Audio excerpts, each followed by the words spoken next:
Assalomu alaykum. Bugun sizlar bilan egoni 7 ga bo'linishi, Ibn Arobiyni egoni nafs deb nomlab, uni 7 xaritasini ko'rib chiqqanini, bu bilan birgalikda Roberto Sajoli ham bu egoni 7 ga bo'lganini bir-biri bilan taqqoslab, 3-darajasini ko'rib chiqamiz. Birinchi bo'lib Ibn Arobiynikini. Al-Mulama Anafa deb nomlanadi. Bu yerda endi nafs, ego allaqachon 2-darajadan kurashib, yengib o'tib olgan bo'ladi. Endi bu yerda insonni intuitsiyalari yaxshi ishlashni boshlaydi, ya'ni ichki sezgirlik hissiyotlari. Kimdir bilan siz kelishuv qilasiz, lekin birozdan keyin bu kelishuvni rad etishni istaysiz. Nima uchun va qanday bu paydo bo'ldi sizda? O'zingiz buni aniq tushuntirib bilmaysiz, lekin aytasizki, ko'nglim sezyapti. Nimagadir xohlamayapman yoki oyog'im tortmayapti. Ha, aslida siz to'g'ri sezgan bo'lasiz. Bu kelishuv esa yolg'on bo'lishi yoki siz shunchaki firibgarga uchragan bo'lishingiz mumkin bo'ladi. Yoki bo'lmasam to'satdan o'z-o'zidan umuman notanish insonga siz yordam bergingiz kelib qoladi va haqiqatdan u insonga aynan shu damda sizning yordamingiz kerak bo'lib chiqadi. Bular hammasi ichki tuyg'ular, ya'ni intuitsiya ishlayotganidan darak bo'ladi. Bu yerda siz o'zingizni xohish-istaklaringiz, ya'ni nafsingiz bilan kurasha olishni bilasiz. Unga qarshi chiqishni bilasiz, uni boshqarishni bilasiz.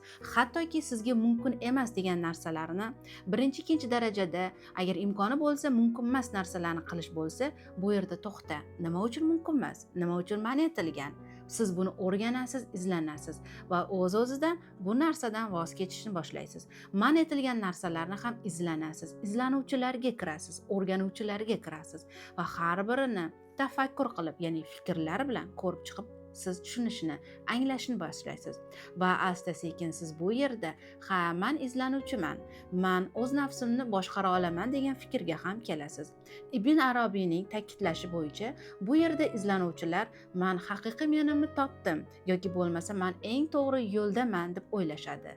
Lekin bu anafa aslida ilhomlangan deb hisoblanadi. Ya'ni siz har bir holatingizdan ilhomlanishni davom ettirasiz. O'zingizdan rozi bo'lishni, ko'nikishni, har bir holatingizni to'g'ri qabul qilishni o'rganasiz va bu jarayonda siz ancha tinch va xotirjam bo'lib qolasiz.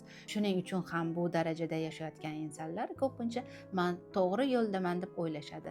Lekin bunday emas. Hali keyingi darajalar uni kutib turganini, hali yana ham o'sish kerakligini unutib qo'yishadi. Bu yo'lda yashayotgan insonlar ko'pincha boshqalarga ham yordam berishni xohlashadi.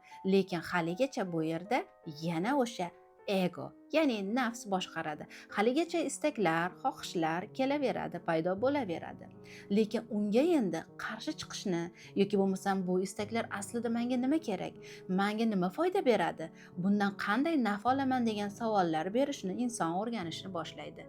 Endi sizga nisbatan haqorat bo'lsa, siz darrov g'azab bilan javob bermaysiz. Balkim biroz o'ylaysiz, sukut saqlaysiz, hattoki ozgina sabr qilishni ham tushunib olgansiz va unga endi to'g'ri yo'l bilan eng to'g'ri javob berishga harakat qilasiz. Ba'zan esa sukut bilan, ba'zan esa chiroyli tabassum bilan, ba'zan esa yomonlikka yaxshilik bilan ham javob berishni o'rganasiz. Bu darajada siz ilhomlangan, ya'ni o'zingizning holatingizdan xotirjam bo'lasiz va mamnun bo'lasiz. Lekin shu bilan birgalikda ba'zida siz o'zingizni o'sha boyagi nafsingizga, egoingizga ergashib ham qo'yaverasiz. Sizda endi kuchli intuitsiya bor. Oldindan sezish, bilish, tushlar orqali ko'rish. Lekin bu hali 100% degani emas. Bu mo'jiza ham emas. Shunchaki sizga ongsizlikdan kelayotgan eng to'g'ri javoblar bo'ladi. Siz qalbingiz bilan uni eshitishni o'rgandingiz. Aqlingiz bilan qalbingizni bir-biri bilan yuzlashtirdingiz.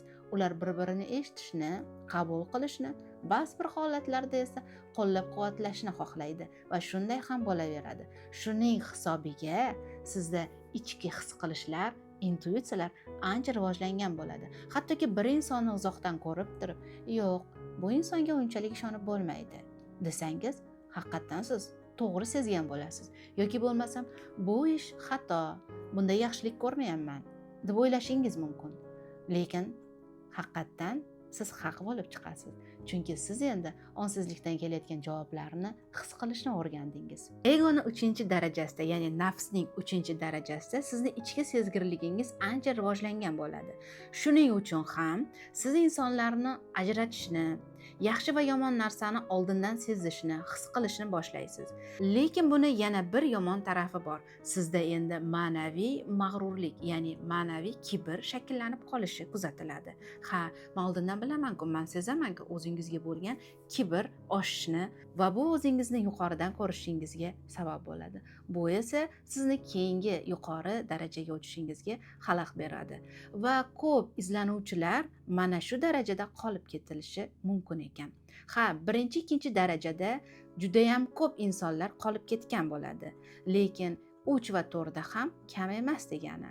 Demak, siz agar 4-darajaga erishmoqchi bo'lsangiz, yana ham o'zingiz ustingizda ishlashingiz, izlanishingiz, meningizni qidirishingiz kerak bo'ladi. Va albatta bunda ilm sizga yordam beradi. Endi esa men sizga buni ilmiy Roberto Sajolini psixosintezi, ya'ni nafsni, egoni 7 ga bo'lgan shaklidagi teoriyasi bilan tushuntirib berishga harakat qilaman. Albatta ozgina sizni zeriktirib qo'ymaslik uchun. Demak, Roberto Sajoli teoriyasi bo'yicha mana bu shaklga qarang, tuxumsimon shakl. Bu yerda ego 7 ga bo'lingan, ya'ni nafs. Hozir esa men sizni 3-darajasini ko'rsatib turibman. Yuqori ong yoki super ong deb nomlanadi.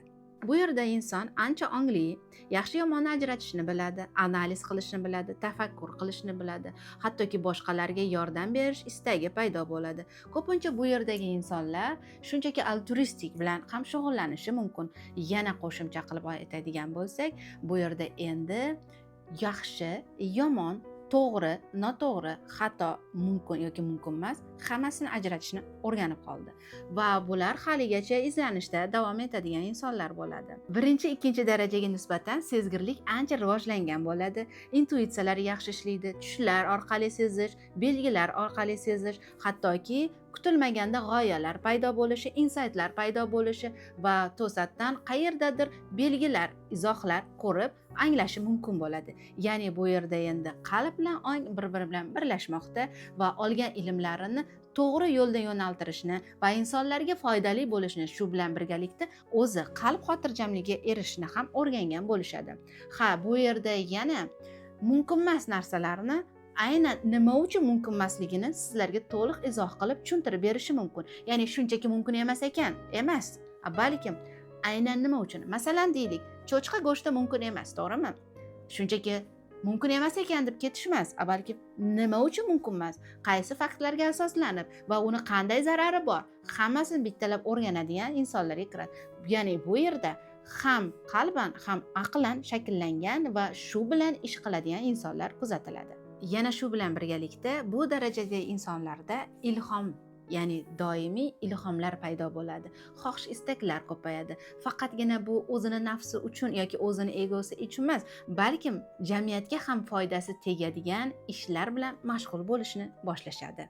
Agar sizga bu mavzu qiziq bo'lsa, albatta kommentariyada yozib qoldiring va keyingi videolarimizni kutib qoling. Men sizga bu videolarni, mavzularni juda ham oson, sodda tilda tushuntirishga harakat qildim. Sizni zeriktirib qo'ymaslik uchun ko'p ham gapirib o'tirmadim. Sog' bo'ling, salomat bo'ling.